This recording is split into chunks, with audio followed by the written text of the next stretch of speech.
이렇게 환영해 주셔서 감사합니다. 특별히 사랑하는 우리 천명수 목사님과 또 서상봉 목사님 여기서 귀한 목회를 하고 계시는데 이렇게 또 올 수 있는 기회가 돼서 정말 하나님께 감사드립니다. 우리 천 목사님하고 또 우리 서상봉 목사님하고는 그야말로 굉장한 오랜 인연입니다.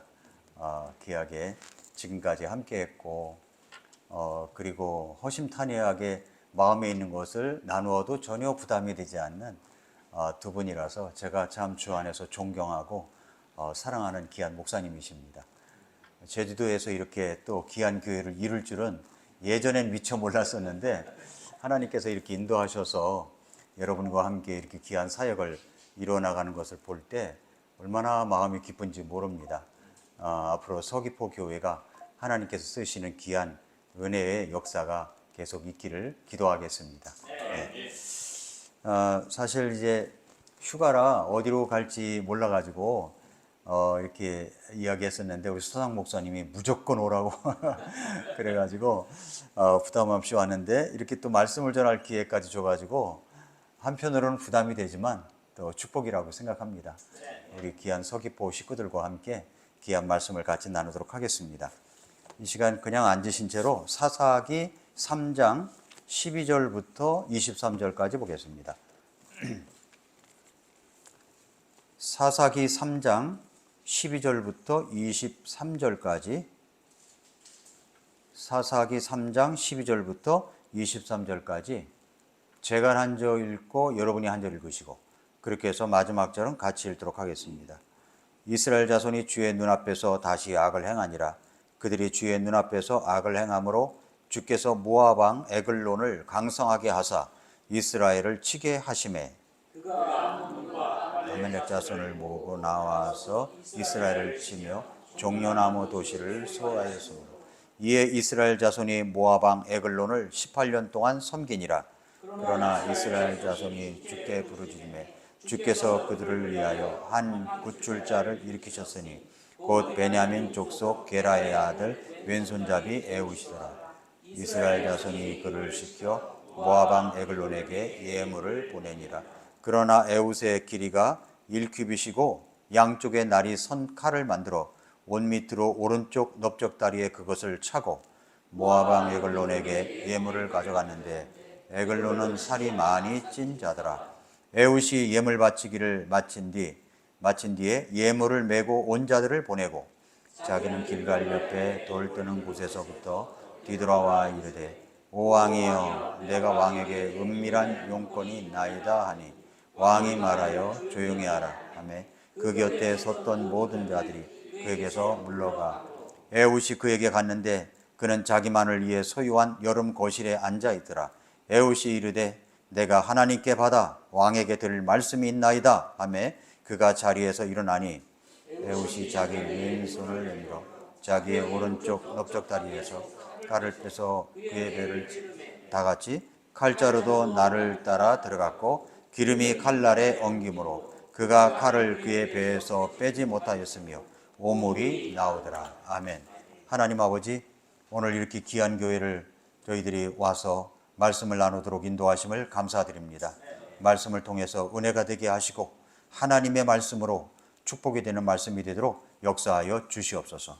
예수님의 이름으로 기도합나이다. 아멘.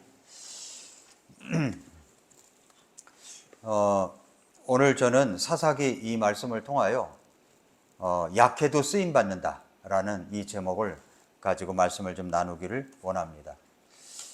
지금은 문해력이 굉장히 부족한 시대라고 합니다. 문해력 아시죠? 문해력. 그런데 이제 아이들에게 안중근 의사에 대해서 얘기를 하니까 어느 병원 의사냐고 이렇게 물었다고 합니다. 근데 원래 안중근 의사는 교육가요, 사상가입니다. 그리고 독립운동가죠. 우리나라 구한말에 학교 설립을 하고 또 교육운동에 앞장섰던 사람입니다. 1905년 대한제국을 사실상 일본 제국의 속국으로 만든 제2차 한일협약이 체결된 것에 저항해가지고 이제 독립운동에 투신을 했습니다. 안중근 의사는 1909년 10월 26일에 이토 히로부미가 러시아 제국의 재무장관 코코포체프와 회담하기 위해서 하얼빈에 온다는 이야기를 듣고 하얼빈역에서 회담을 마치고 나오는 이토에게 다가가서 권총으로 쏴 사살을 했습니다. 저격 후에 안중근은 러시아어로 이렇게 외쳤다고 합니다. 꼬레야 우라, 꼬레야 우라, 한국 만세, 그렇게 외쳤다고 합니다. 그는 감옥에 갇혀서 재판을 받을 때 왜 이토 히로부미를 죽였느냐 하는 질문에 내가 이토 히로부미를 죽인 이유가 15가지가 있다. 그러면서 15가지를 나열을 냈습니다.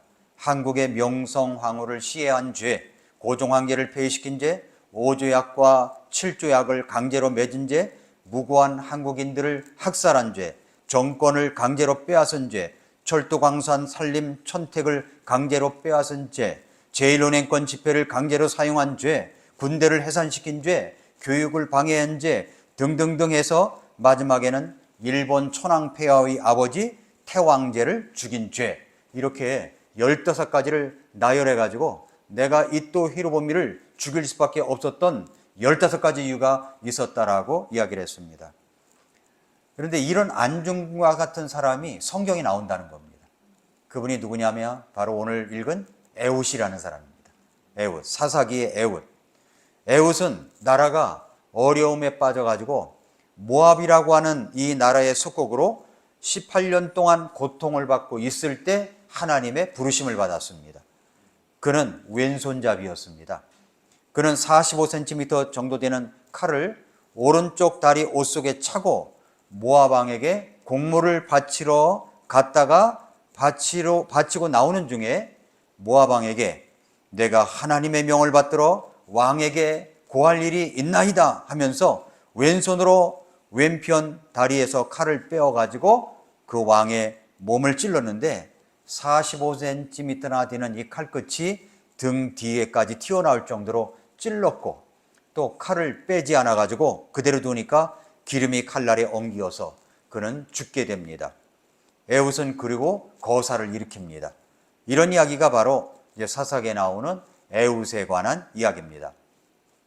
사사기 말씀에서 많은 사사들이 등장하는데 첫 번째 사사가 온니엘이죠. 온니엘, 두 번째 사사는 에훗, 세 번째 사사는 삼갈입니다. 그런데 온니엘은 많은 업적을 이룩하였음에도 불구하고 그에 관한 이야기를 소개하는 것에는 그렇게 많지가 않아요. 온니엘 이야기가. 그런데 에훗에 대한 기사는 3장 12절부터 오늘 22절까지 읽었습니다마는 30절까지 기록되어 있습니다. 다른 사람에 비해서 많이 기록되어 있고 많이 소개되어 있습니다. 왜 그랬을까요? 왜 그렇게 많이 소개되었을까요? 그것은 에훗이 그 사사 시대에 이 에훗 사사가 하나님 앞에서 이 헌신한 그 인생이 크기 때문에 그렇게 기록이 많이 되었다라고 생각이 됩니다. 에훗을 이야기한다면 누구랑 비유를 들 수 있냐면 우리나라의 안중근과 같은 사람이다, 이렇게 이야기하면 쉽게 우리가 이해될 수가 있다고 생각이 됩니다. 여러분, 이 시대에도 안중근과 같은 분이 또 에훗과도 같은 분이 필요합니다. 나라가 어려움에 빠진 것도 아닌데 나라가 뭐 위기 속에 있는 것 같지도 않은데 내가 그런 에훗과 같은 인생, 안중근과 같은 인생이 살 수가 있을까 이렇게 생각할지 모르지만은 오늘 말씀을 통해서 하나님께서 여러분이 제주도에 살고 있지만 이 제주도에서 거제 서귀포 성서침례교회에서 정말 놀라운 하나님께서 쓰시는 인물들이 나올 수 있다는 이 가능성, 그리고 이런 희망을 오늘 말씀을 통해서 발견할 수 있으시기를 바랍니다. 왜 이런 분이 필요하느냐? 영적으로 우리나라의 형편을 보고 여러분이 형편을 보라고 말씀드릴 수가 있습니다. 영적으로 우리 자신을 바라보고 영적으로 이 나라의 현실을 바라보면 정말 영적인 하나님의 사람이 필요하지 않을 수가 없습니다. 우리 모든 사람들의 모습을 한번 보십시오. 우리의 형편은 어떻습니까? 우리 가정의 형편의 모습은 어떻습니까? 영적으로 점점 더 멀리 가고 있는 것은 아니냐. 우리나라는 정말 영적인 모습으로 어려움에 빠져 있는 것은 아니냐. 이런 생각을 갖게 됩니다. 최근에 대법원에서 7월 달에 대법관들이 동성결혼 합법화에 물꼬를 트는 그런 결정을 한 기사가 있었습니다. 그것이 뭐냐면 대법원에서 소위 동성 커플, 그러니까 결혼한 것도 아니고 그냥 커플입니다. 동성 커플에 대한 건강보험 피부양자 자격을 인정했다는 겁니다. 동성 커플에 대한 피부양자의 어떤 자격을 인정을 했다는 것이 굉장한 파장을 일으켰고, 많은 사람들이 대법원 앞에서 시위를 벌이고 이런 기사들이 있었는데, 많은 사람들이 이 소식을 모릅니다. 어떤 결정을 했는지도 모릅니다. 국민들이 너무나도 이제 마음 아파하고 있고, 특별히 크리스천들이, 지각 있는 사람들이, 영성이 있는 사람들이, 깨어있는 사람들이 마음 아파하면서 대법원 앞에서 대법관들을 탄압해야 된다고 이야기를 하고 있고, 실제적으로 이 국회의 청원 게시판에 그것이 올라간 적도 있습니다. 대법관들을 탄핵하자, 그런 서명운동을 했던 적이 있습니다. 이대로 우리나라가 그대로 계속 나간다면 이젠 동성결혼 합법화가 이루어질 것이라는 겁니다. 동성결혼 합법화가 이루어진다는 거예요. 이렇게 된다면 지난번 여러분 파리 올림픽에서 참 여러 가지 최후의 만찬 그림을 가지고서 패러디한 그런 기사들을 보면은 우리나라도 프랑스 못지않은 나라가 될 가능성이 있다는 것입니다. 그러니까 깨어 있어야 되고, 이 시대에도 애국과 같은 사람이 필요하다는 것을 성경을 통해서 우리가 깨달을 수가 있는 것입니다. 자, 이럴 때 우리는 어떻게 살아가야 되냐는 겁니다. 안일하게 바깥에서 어떤 소식이 있는지도 모르고 그저 나 혼자 살아갈 길에 바쁜 이런 모습이 아니라, 정말 하나님께서 나 같은 자를 구원하시고 나 같은 자를 하나님의 자녀로 삼아주셨다면 이 시대에 깨어서 어떤 사람이 되어야 되겠는가 하는 것들을 오늘 말씀을 통해서 발견할 수 있으시기를 바랍니다. 먼저 첫 번째로 말씀드리고 싶은 것은 혼자라도 시대를 바꿀 수 있다는 것을 알아야 됩니다. 혼자라도 시대를 바꿀 수가 있습니다. 사사기 3장 12절을 보십시오. 사사기 3장 12절을 보면은 이스라엘 자손이 주의 눈앞에서 다시 악을 행하니라. 이스라엘 자손이 주의 눈앞에서 다시라는 말이 나오죠. 여기 다시. 그러니까 전에도 악을 행했는데 또 다시 악을 행했다는 겁니다. 그러니까 이스라엘의 이 사사기에 보면은 악순환의 사이클이 계속 반복이 되죠. 평화로운 기간이 되면 하나님께 범죄를 합니다. 우상 숭배를 합니다. 그럼 하나님께서 다른 이방 족속들을 갖다가 강성하게 해줘서 이스라엘을 압박시킵니다. 그러면 고통 가운데 있습니다. 하나님께 부르짖습니다. 하나님께서 사사를 일으키십니다. 그래서 그 압박에서 벗어날 수 있게 해서 평정을 갖게 합니다. 평화롭게 해요. 그러면 다시 또 죄를 저지르고, 이런 일이 7번이나 사이클이 반복이 된다는 겁니다.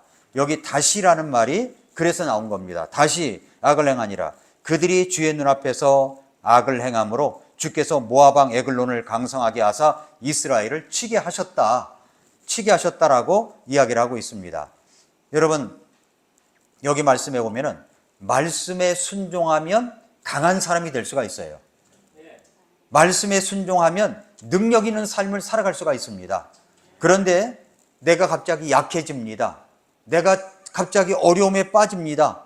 갑자기 나보다도 평소에는 약했던 사람들이 강해집니다. 내 주변의 대적들이 강해집니다. 왜 그런 일이 벌어지냐는 거죠. 그것은 왜 그러냐면 혹시 하나님 앞에서 내 자신을 돌아봐야 될 계기가 아닌가, 이렇게 보라는 거죠. 우리나라도 마찬가지입니다. 앞으로 우리나라가 어려움에 빠지고 말할 수 없는 지경에 이르렀을 때, 우리는 다른 나라, 시원찮은 나라가 일어나서 우리나라를 압박할 때, 그때 우리는 무엇을 해야 되느냐면 우리 자신을 돌아봐야 된다는 거죠. 여기 이스라엘도 마찬가지였습니다. 주변에 모압이라는 나라가 그렇게 강하지도 않은 나라였는데 갑자기 강성해진 겁니다. 왜 그랬을까요? 하나님께서 그들을 강성하게 해놔서 이스라엘을 압박을 한 거죠. 그런데 하나님께서 그렇게 한 이유가 뭡니까? 우리의 범죄함 때문이다. 사사기에서는 그렇게 말씀하고 있습니다. 따라서 그 대적을 제거하려고 하는 것은 헛된 노력이라는 겁니다. 원리를 알아야 돼요. 우리가 하나님의 말씀에 순종하면 우리는 강건해진다는 겁니다. 우리가 불순종하면 주변이 강하게 돼요. 내가 약하게 되고. 그래서 13절을 보시면 그가 암몬과 아말렉 자손을 모으고 나와서 이스라엘을 치며 종려나무 도시를 소유하였다라고 얘기를 합니다. 나라의 상황은 어렵습니다. 모압은 혼자 이스라엘을 쳐들어온 것이 아니었습니다. 암몬과 아말렉을 충동질해가지고 연합군으로 쳐들어왔습니다. 이 아말렉이라는 민족은 이스라엘 백성들이 광야에서 처음 전쟁을 벌였던 민족입니다. 아말렉은 이스라엘이 강할 때에는 쳐들어올 생각지도 않았던 민족이었어요. 그러다가 이스라엘이 약해졌다고 생각하면 쳐들어와가지고 잔인하게 사람들을 죽이고 빼앗기고 약탈한 그런 민족이었습니다. 남의 약점만 골라서 치는 사람들이었어요. 그런데 이스라엘이 광야에 있을 때 약한 곳만 공격을 해서 분열자들을 약탈해간 민족이었기 때문에 하나님께서 아말렉 민족이라고 하면은 모든 어린아이까지도 다 죽이라는 것이 성경의 명령이었습니다. 그렇게 악했던 그런 족속입니다. 뒤에서 공격하는 야비한 그런 짓을 했던 민족이죠. 공격을 할 때는 보통 이제 어떤 나라가 공격할 때는 미리 선전포고를 합니다. 우리가 너희 나라를 공격을 할 것이다. 이렇게 선전포고를 해요. 2차 대전 당시에 미국이 일본에 대해서 그렇게 분개했던 이유가 뭐냐면은 선전포고도 없이 진주만을 습격했기 때문에 그렇습니다. 진주만을. 뒤에서 총을 쏘거나 공격하는 자는 야비한 자들입니다. 우리도 조심해야 됩니다. 뒤에서 남의 말을 하면 안 된다는 겁니다. 뒤에서 남을 공격해서도 안 되는 겁니다. 야비한 자들이라는 거죠. 여기 아말렉과 암몬과 모압은 함께 종려나무 성읍을 점령하였다고 말씀했죠. 종려나무가 있다는 것은 오아시스가 있다는 말입니다. 그러니까 곡창지대가 있다는 말이죠. 경제적인 활력이 있는 장소라는 말입니다. 그런 곳을 공격해서 빼앗아 버렸으니까 이스라엘 민족은 경제적인 타격이 이만저만이 아니었습니다. 그런 곳을 공격해서 빼앗아 버렸으니까 정말 어려워졌겠죠. 이제는 먹고 살 길이 막막했습니다. 그렇게 18해를 지냈다는 말입니다. 고통스러워서 하나님께 부르짖고 또 부르짖는 소리를 하나님께서 들으셨습니다. 하나님은 참 이상한 분이세요. 그러면 좀 버리장머리를 고치기 위해서 한 30년, 40년 그냥 내둬도 될 텐데 그게 아니라 하나님 우리 아파요 도와주세요 그러면 하나님이 기다렸다는 듯이 도와주신다는 겁니다. 우리도 마찬가지입니다. 우리가 어려움에 빠졌을 때 그냥 있는 것이 아니라 버티고 있는 것이 아니라 아무리 내가 잘못했다고 할지라도 하나님 도와주세요. 잘못했습니다. 하나님 도와주세요 하면 하나님은 즉각적으로 마치 그 말을 기다렸다는 듯이 도와주시고 역사하시는 그런 분이십니다. 그러니까 하나님의 사랑은 정말 놀라운 것입니다. 그래서 하나님께 부르짖었더니 하나님께서 이스라엘의 구원자인 재판관 사사를 세우십니다. 그 두 번째 사사 이름이 바로 에훗인 거죠. 에훗은 초반에 말씀드린 것처럼 모압 에글론을 단검으로 찔러 죽이고 나옵니다. 그리고 돌아가서 거사를 일으켰습니다. 나팔을 불었습니다. 거사의 나팔을 부른 거죠. 나라를 되찾자는 나팔입니다. 나팔을 불어서 사람들을 모으고 모압 사람 1만 명을 죽이는 대승을 거두었습니다. 에훗은 모든 이스라엘 백성들이 잠자고 있을 때 시대의 어둠을 깨우치기 위해서 혼자라도 나팔을 부는 자였어요. 혼자라도 나팔을 부는 자였습니다. 많은 사람들이 일어난 것이 아닙니다. 한 사람이 일어났어요. 한 사람이 이 일을 시행했습니다. 그것도 왼손잡이 에훗입니다. 그는 정말로 힘겹게 눌려있는 이스라엘 백성들을 각성시켜서 거사에 참여하게 하였습니다. 그는 다른 사람들이 잠자고 있는 모습을 깨웠습니다. 다른 사람 쳐다보지 않았습니다. 다른 사람처럼 주저앉아 있지 않았습니다. 그는 자기 혼자만이라도 해야 되겠구나. 하나님의 부르심을 깨닫고 혼자 나선 겁니다. 그러니까 혼자라도 시대를 바꿀 수가 있다는 말이죠. 우리는 자꾸 다른 사람 쳐다보면 안 됩니다. 곁눈질할 필요 없습니다. 다른 사람이 주저앉는다고 실망하지 마십시오. 다른 사람이 충성된 자리에서 있다가 물러간다고 낙심해서도 안 됩니다. 다른 사람이 헌신의 자리에서 물러쉬고 있다고 놔두시겠습니까? 그러지 말라고 성경은 말씀하고 있는 겁니다. 다른 사람이 예배를 등한히 한다고 해서 우리도 예배를 등한히 하겠습니까? 다른 사람이 이 나라를 그냥 가볍게 본다고 해서 그렇게 생각하겠습니까? 아닙니다. 그렇게 되면은 아무것도 될 수가 없다는 겁니다. 저는 거제도 교회가 희망이 있다는 것이 수요일 날 교회, 큰 교회도요, 수요일 날 교회 이렇게 많이 모이질 않습니다. 참 죄송합니다. 서귀포 교회. 제가 딴소리 했죠. 가끔 딴소리를 해요. 예, 서귀포 교회가 100% 모인 거예요? 이야, 이런 교회 없습니다, 정말로. 예, 큰일 날 교회예요, 앞으로 이제. 큰일을 할 교회입니다. 우리 모입시다.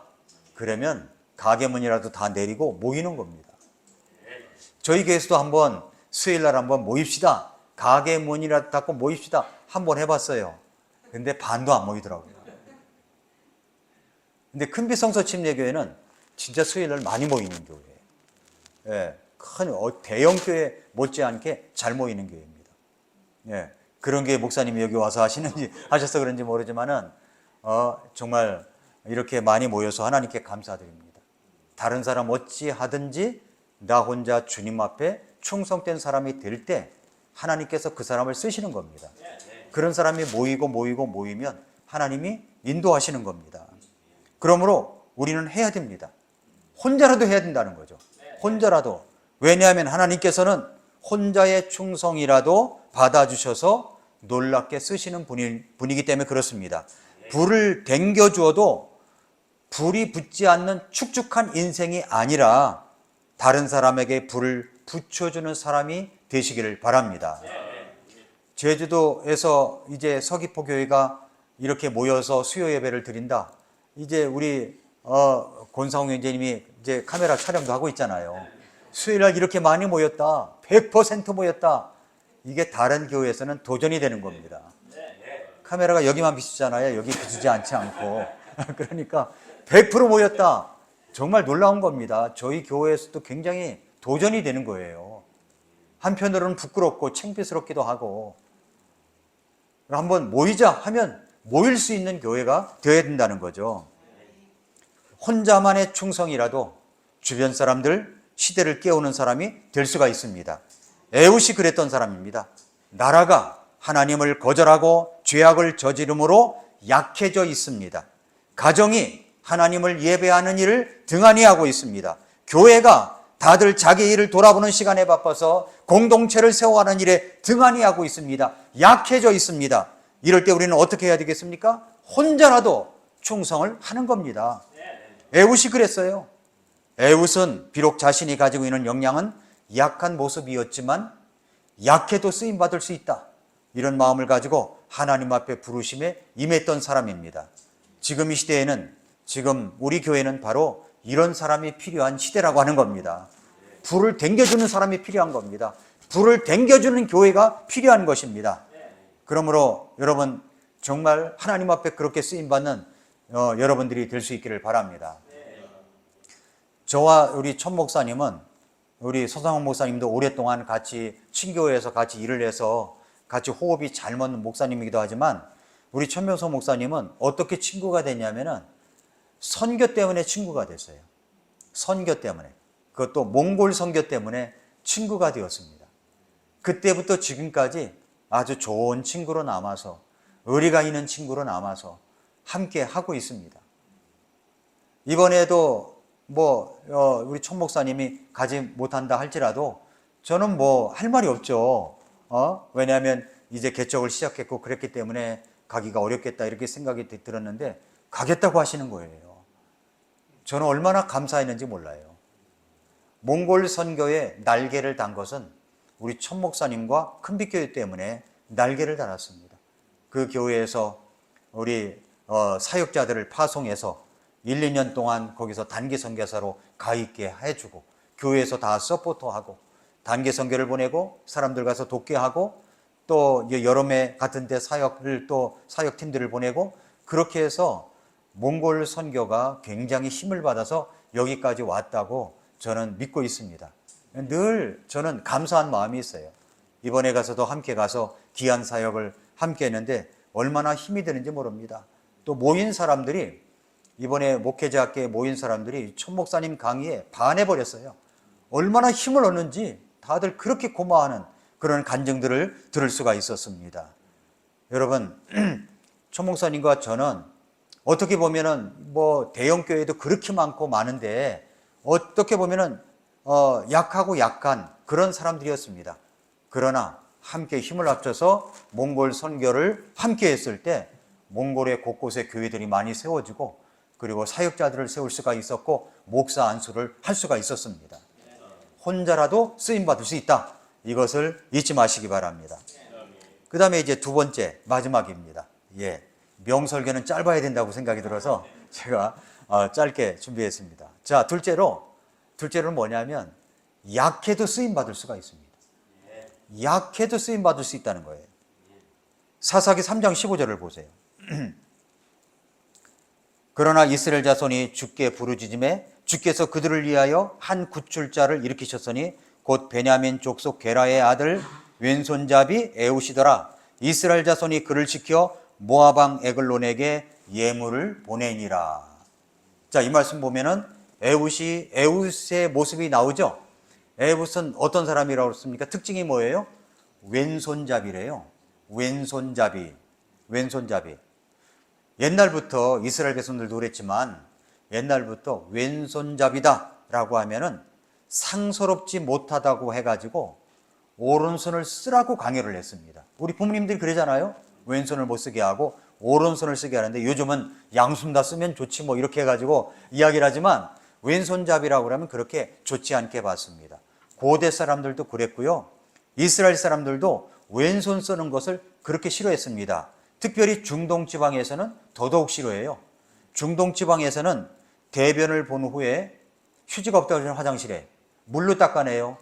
오른손일까요? 왼손일까요? 왼손으로 닦아낸다는 겁니다. 왼손으로. 그러니까 아주 싫어하는 겁니다. 왼손을 갖다 내밀면은 모욕이라고 생각이 드는 겁니다. 그래서 이제 악수를 할 때나 사람을 가리킬 때 오른손을 가리켜야지 왼손으로 가리키면은 모욕을 한다라고 생각을 하는 겁니다. 그래서 항상 오른손을 사용합니다. 밥을 먹을 때도 오른손을 사용합니다. 이런 문화적인 배경을 갖고 있는 곳에서는 왼손을 쓴다고 하는 것은 사람들에게 눈총을 받는 일이고 환영받을 일이 전혀 아닙니다. 그런데 성경의 원문을 보면은 에웃은 그냥 왼손잡이가 아닙니다. 히브리어 원어를 찾아보니까 이시 이테르야드 예미노라고 해요. 그게 무슨 뜻이냐 찾아보니까 오른손이 묶인 남자라는 뜻이래요. 오른손이 묶인 남자예요. 그래서 왼손을 쓸 수밖에 없죠. 그냥 왼손잡이라고 말하지 않고 히브리어 원어에는 오른손을 못 쓰는 사람 에웃이라고 되어 있는 겁니다. 다시 말해서 오른손이 불구라는 말입니다. 그렇기 때문에 할 수 없이 그는 쓸 수 있는 손이 왼손밖에 없었기 때문에 왼손을 쓰는 거죠. 그는 여러 가지 핸디캡을 갖고 있었습니다. 그는 다른 사람들에게 환영을 받지 못하는 핸디캡이 있는 사람이었지만 중요한 것은 뭐냐면 이분이 하나님을 의지하는 사람이었다는 겁니다.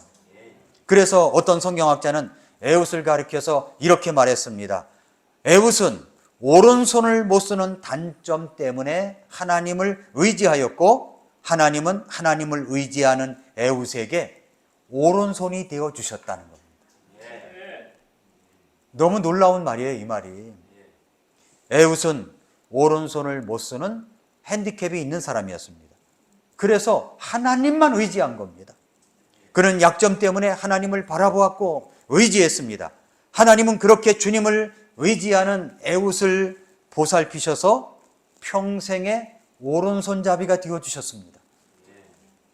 오른손의 능력을 나타내 보여주셨습니다. 여러분, 오른팔이라고 할 때는 권능의 상징이에요. 권능의 상징. 우리가 한번 외칩시다. 위하여 할 때 여러분 손을 할 때 왼손 쓰고 하는 사람 있습니까? 다 오른손을 쓰잖아요. 오른손이 이게 힘의 상징이고 권위의 상징이에요. 그래서 오른손을 못 쓴다는 사실 때문에 에훗은 더욱더 하나님을 의지했습니다. 그러니까 부족함 때문에 주님을 더 의지했다는 말이에요. 내가 부족하니까 주님을 더 의지할 수밖에 없습니다. 그 부족함이 있었기 때문에 하나님의 은혜를 더욱더 사모하는 자가 된 것입니다. 어떤 사람은 오른손을 잘 씁니다. 의지할 것이 너무 많아요. 그래서 하나님을 의지하지 않습니다. 말씀 없이도 살아갈 수 있다고 생각하는 것 같습니다. 의지할 것이 있으니까요. 그러나 의지할 것이 끝까지 가는 것이 아니구나라는 사실을 깨달았을 때는 이미 엄청난 것을 잃고 나서입니다. 우리의 핸디캡이 무엇입니까? 나름대로 우리는 다 핸디캡들이 다 있어요. 약한 부분들이 있습니다. 정말 그걸 생각하면 자다가도 벌떡 일어나는 가슴이 먹먹한 그런 약함이 우리에게 한 가지 이상씩은 다 있습니다. 제가 우리 교회 집사님들이나 성도님들 가정을 보면은 이 자식 문제 때문에 고통을 당하는 사람들이 꼭 있더라고요. 자식 문제 때문에. 그러니까 우리 모두가 가지고 있는 약점들이 있습니다. 핸디캡들이 있어요. 여러분 주변을 둘러보십시오. 돈 많고 얼굴 반반하고 잘 나가는 사람들은 얼마나 바쁩니까? 너무 바빠서 교회당도 못 나오는 거예요. 예. 그래서 저희 교회에서는 이 교회 이제 나오는 사람들 보면은 반반하고 예쁜 사람은 교회 없다고 내가 이야기를 해가지고 다들 다른 데로 팔려 나갔다고 그랬는데, 여러분 예배에 나오는 사람들 우리가 뭐 갈 데 없어서 예배 참석한 것은 아니잖아요. 저녁 시간에 쉬고 싶고 그런 마음이 있지만은 수요일 저녁 예배 때 우리가 함께 모이시다 담임 목사님이 이야기를 하니까 함께 다 모인 거 아닙니까? 이런 전통들이 있어야 되는 겁니다. 교회가. 이거 순종이죠. 순종. 주님의 은혜가 있는 곳이기 때문에 나오는 것입니다. 주님의 은혜가 있기 때문에. 여러분 우리가 겸손히 하나님의 말씀을 들을 때 우리가 의지할 데가 없기 때문에 아침마다 말씀을 듣고 말씀을 읽고 하나님 앞에 엎드리고 하나님께 구하는 것입니다. 우리 모두 다 약점을 갖고 있어요. 핸디캡들이 다 있습니다. 우리는 이제 에웃에게서 배워야 됩니다. 에웃에게서 배워야 돼요. 저희 교회도 그렇게 큰 교회가 아닙니다. 그럼에도 불구하고 지금까지 제가 우리 교회를 부임한 이후로 몽골 선교만 지향을 했어요. 그러니까 몽골이 주 선교지고 그 외에는 이제 선교원금으로 후원을 하기도 합니다만은, 우리는 뭐 싸움 잘하는 사람은 뭐 여러 사람과 안 싸운다 그러잖아요. 한 놈만 팬다 그러잖아요. 한 놈만 죽도록 패면 된다고 하잖아요. 그래서 우리도 그렇게 하자 해가지고서 몽골 선교만 아주 집중을 했습니다. 거기에 우리 천명성 목사님이 함께 해가지고 또 친구 목사님들이 함께 해서 몽골에 많은 선교를 할 수가 있었습니다. 그렇게 하다 보니까 이제 31년 동안 이제 선교를 하게 됐고, 이번에도 몽골을 이제 거기 들어가는데, 몽골을 자주 왔다 갔다 하는 사람들은 이제 그 심사대에서 돌려보낸대요. 그래서 자주 왔다 갔다 하는 사람 조심하라는 그런 얘기를 들었거든요. 근데 저는 이제 여권을 보면은 몽골에 들어갔다 나갔다 하는 것들이 도장들이 다 찍혀 있으니까 빼곡하니까 무엇 때문에 왔느냐고 계속 묻더라고요. 그래서 나는 몽골이 좋아서 왔다. 몽골이 너무 좋다. 여행을 한다. 여행을 하니까. 그래서 이야기를 했더니 이제 그 통과를 시켜줬습니다만은 31년 동안 여름에도 가고 겨울에도 갔었습니다. 한겨울에도 갔었어요. 영하 35도, 40도에 가서 겨울 제자학교 수련회를 우리 초목사님 가서 했고, 지금도 잊혀지지 않는 것이 어느 이제 외딴 장소에서 빌려서 수련회를 하는데 전기가 나가버렸어요. 겨울에 모든 옷을 다 껴입고 그리고 잠을 잤습니다. 자도 그렇게 추운 거예요. 화장실은 또 작동이 안 돼요. 그 쌓여만 가죠. 너무너무 힘들었는데 그때만큼 잊혀지지 않는 곳이 없었어요. 모여서 찬송하고 예배하고 말씀 가르치고 그런 추억들이 있었기 때문에 몽골의 귀한 일꾼들이 세워질 수가 있었습니다. 한 번은 이제 제가 이제 수년 전에 몽골에 가서 호질볼랑이라고 하는 이제 곳에 갔습니다. 근데 거기에는 몽골 전통 가옥이 이제 게르가 있어요. 게르. 이 게르에 이제 유목민들이 양들을 치는 일을 포기하고 도시로 유입을 하기 때문에 변두리로 그렇게 몽골 전통 가옥 이 게르가 굉장히 많이 늘어나고 확장이 됩니다. 우리나라로 따진다면 달동네 같은 동네예요. 그런데 그런 동네에다가 게르 큰 것을 하나 쳐가지고 거기다가 도서관을 만들어 놨습니다. 그랬더니 아이들이 그 도서관에 책을 보러 오는 거예요. 근데 어느 날 거기를 갔더니 우리 교회 성도들하고 거기를 갔는데 아이들이 와서 책을 보는데 얼마나 무슨 축제에 가는 모습을 하고 아이들이 거기서 와서 책을 읽고 있는 겁니다. 너무 감동을 받았어요. 그래서 그때 제가 이제 이곳에는 도서관만 세워놓으면 안 되고 어떻게 책을 읽으냐, 책 읽는 방법을 가르쳐 줄 수 있는 사서와 그리고 영적인 것들을 가르칠 수 있는 영성과 지성을 갖추고 있는 사람이 있었으면 좋겠다. 그래서 그때 이제 몽골에 그 다음에 제가 3P 자기경영연구소라고 있는데 거기가 교육센터인데 교육회사예요. 거기 대표님에게 이야기를 해가지고 우리 교회에서 한 2,300만 원 투자를 해가지고 강사들을 모시고 가서 여행 경비를 대주고 또 그분들은 또 자기들도 희생한다고 사람들을 더 추가로 해서 데려오고 해가지고 거기서 이제 독서 세미나를 했었습니다. 왜냐하면 사서들을 만들어내야 되니까.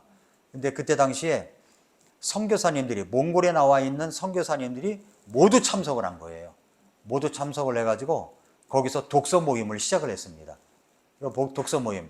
그 3P 자기경영연구소에서는 독서 모임을 나비 모임이라고 그래요. 나로부터 비롯하여 세상에 영향을 미친다 해가지고 나비 모임이라고 하는데 그 나비 모임이 1호가 시작이 됐습니다. 그런데 몇 년 흘러가지고 지금은 그 나비 모임이 200개가 됐습니다. 200개. 그 1호 독서 모임에 모이는 선교사님들이 이제 책을 냈어요. 책을 내가지고 그것이 책으로 출판이 돼서 나왔고 그것을 이제 극동방송국에서 알아가지고 거기에 관계된 사람들을 초청해서 저도 갔습니다. 저도 가가지고 저는 이제 추천사를 썼기 때문에 가서 방송에서 방송을 하기도 하고 그랬습니다. 그래서 이 코로나 시대, 코로나를 지났을 때 모든 그 몽골에 나가 있는 우리 성서침례교 선교사님들 뿐만 아니라 다른 교파에서 나간 선교사님들이 전부 다 문을 막아놓고 전부 다 거리를 폐쇄시키고 집안에만 들어가 있으라니까 이분들이 앉아서 책만 읽은 겁니다. 책만 읽는데 그 토요일마다 줌으로다가 줌 미팅을 해가지고 독서 모임을 나누고 했는데 한 번도 쉬지 않고 지금까지 왔다는 겁니다. 그리고 이분들이 오히려 코로나 시대 때 힘을 얻어서 용기를 내고 풀이 죽지 않고 기죽지 않고 뭐 권태기도 없이 그렇게 힘을 얻어서 선교 사역을 감당할 수가 있었다고 고백들을 하고 있습니다. 왜 그러느냐? 정말 하나님께서 약해도 쓰임 받을 수 있다는 사실을 알고 있기 때문에 저는 저 나름대로 또 우리 천 목사님과 함께 최선을 다해서 한 나라를 타켓으로다가 선교를 하게 된 것입니다. 사랑하는 성도 여러분, 오늘 우리는 에우색에서 배워야 됩니다. 나의 핸디캡에도 불구하고 약점에도 불구하고 주님을 의지하면 주님께 쓰임받을 수가 있다는 것입니다. 약점이 강점이 될 수가 있습니다. 사도 바울이 그런 고백을 했죠. 한번 여러분 고린도후서 12장을 한번 열어보십시오. 고린도후서 12장 7절부터 10절까지. 고린도후서 12장 7절부터 10절까지. 고린도후서 12장 7절부터 10절까지 보면은 계시들이 넘침으로 말미암아 내가 분량 이상으로 높여지지 않게 하시려고 주께서 내게 육체 안에 가시 곧 사탄의 사자를 주사 나를 치게 하셨으니 이것은 내가 분량 이상으로 높여지지 않게 하려 하심이라. 내가 이 일로 인하여 그것이 내게서 떠나가도록 주께 3번 간청하였더니 그분께서 내게 이르시되 내 은혜가 네게 족하도다. 나의 강한 능력은 약한 데서 완전해지느니라 하셨느니라. 그러므로 내가 오히려 크게 기뻐하며 나의 연약한 것들을 자랑하리니 이것은 그리스도의 권능이 내 위에 머무르게 하려 함이라. 그러므로 내가 그리스도로 인하여 연약한 것들과 치욕과 궁핍과 핍박과 고난당하는 것을 기뻐하노니 내가 약할 그때에 내가 강함이니라. 여러분 믿으십니까? 약할 그때의 강함이다. 그러니까 약함이 강함입니다. 에훗은 자신의 약점이 있음에도 불구하고 주님을 의지했습니다. 의지했을 뿐만 아니라 자신이 쓸 수 있는 것을 잘 쓸 수 있도록 갈고 닦았습니다. 뭘 잘 썼습니까? 왼손은 잘 썼잖아요. 오른손을 못 쓴다고 풀 죽어서 기 죽어서 지내는 것이 아니라 자기가 잘 쓸 수 있는 것을 갈고 닦았다는 거죠. 그러니까 왼손잡이가 오른쪽에 찬 칼을 능란하게 빼지 않았습니까?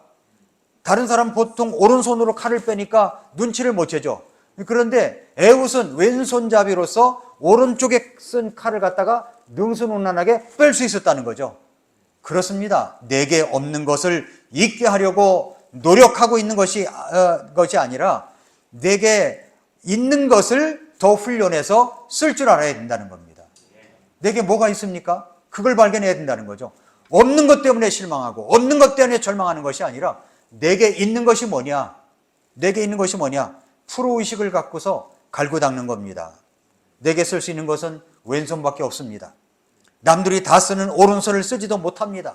남들이 다 갖고 있는 것을 난 갖고 있지 않습니다. 사람들이 볼 때 내가 가진 것은 혐오감마저 드는 것이라고 또 볼 수 있는 것이 있습니다. 그래도 나는 그것을 가지고 훈련을 하고 또 훈련을 할 때 나의 약함이 곧 주님의 강함이 될 수 있다는 사실을 믿으시기 바랍니다. 성경에 내가 약할 때 곧 강함이니라고 사도 바울도 그렇게 고백했기 때문에 그렇습니다. 그런데 여러분, 예수님도 연약함에 쌓여 있었다는 사실을 아십니까? 히브리서 5장 1, 2절을 열어보세요.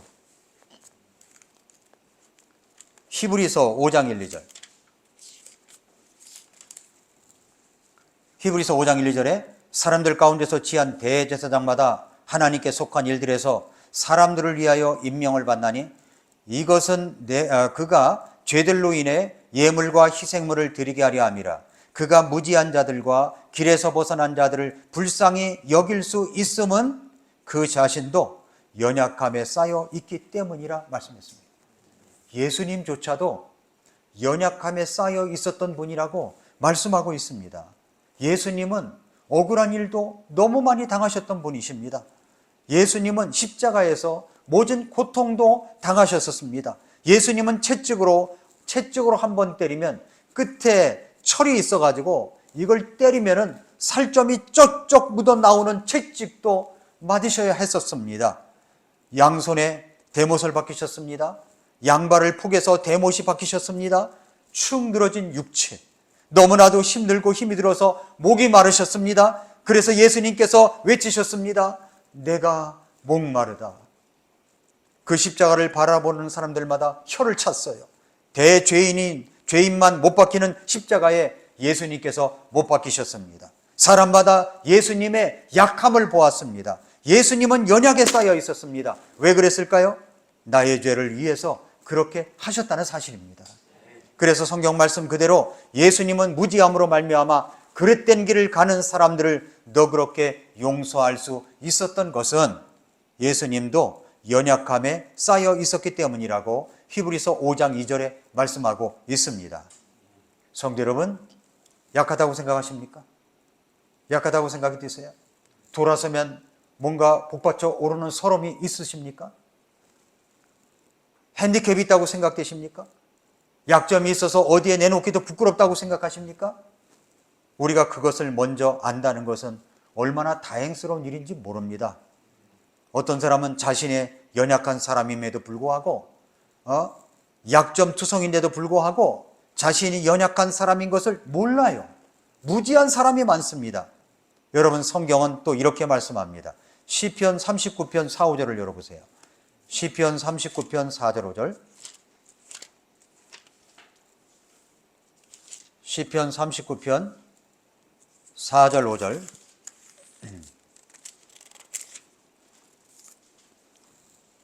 주여 나로 하여금 내 종말과 내 날의 한계가 어떠한 것인지 알게 하사 내가 얼마나 연약한 존재인지 알게 하소서.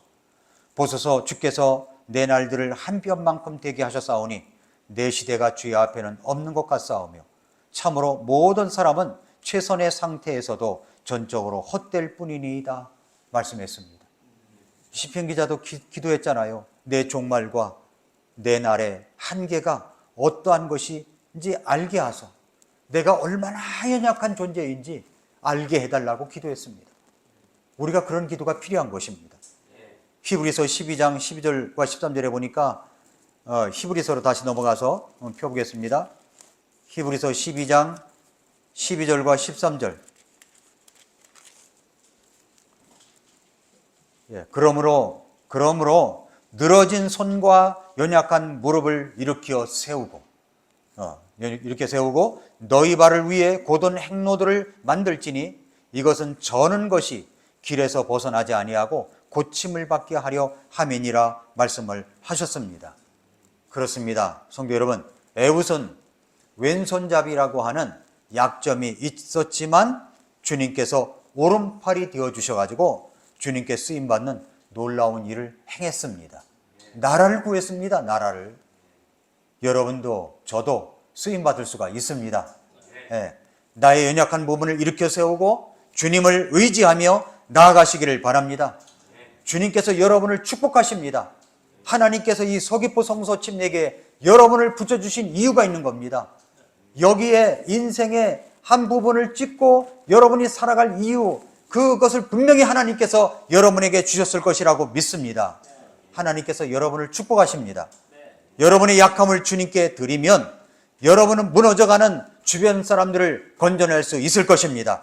여러분이 하는 일들 속에서 주님께서 도우실 것입니다.